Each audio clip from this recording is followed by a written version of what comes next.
লাল রঙের মা কালী দেখেছে, সাদা রঙের মা কালী, হলুদ রঙের। এই গানটি তিনি লিখেছেন, নাম হল তার কমলাকান্ত। তিনি এত বড় একটা লেখক হয়ে পথটি রচনা করেছে, ভুলভাল লিখেছে।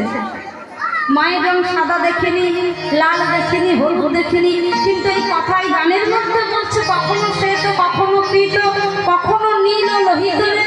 হ্যাঁ, ও এর প্রমাণ দিয়ে দিচ্ছে, তিনি প্রমাণ করে গেছে।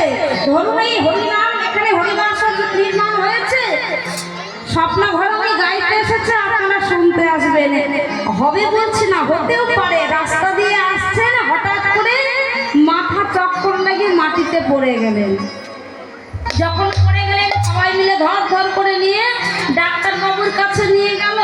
ডাক্তারবাবু আপনার এই প্রেশার মাপা যন্ত্র এনে হাতে দিয়ে প্রেশারটা দেখে বলছে আপনার ব্লাড প্রেশার লো হয়ে গেছে, অর্থাৎ আপনার রক্তের শক্তি কমে গেছে, তাই তো? এই যে রক্তের শক্তি, এই শক্তিটাকে আমাদের মা কালী না? প্রত্যেকটা জীবের শরীরে শিরায় শিরায় লাল রঙে বয়ে চলেছে শক্তিরূপিণী মা কালী। এই দেখুন লাল রঙের মা কালী। খেজুর গাছের রস খেয়েছেন? তাল গাছের রস, গুড় জল দিয়ে গাছ কাটলে যে রসটা বেরোয় ওটা কি কালার? সাদা কালার তো। দেখেছেন সাদা রঙের মা কালী ক্ষরণ হচ্ছে। প্রত্যেকটা জীবের শরীরে যে যেমন রঙের সেই রঙে রঙিত হয়ে শক্তি রূপে বিরাজ করছে সবার শরীরে মা কালী। তাই তো পদকার বলছে কখনো সে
কমলাকান্ত।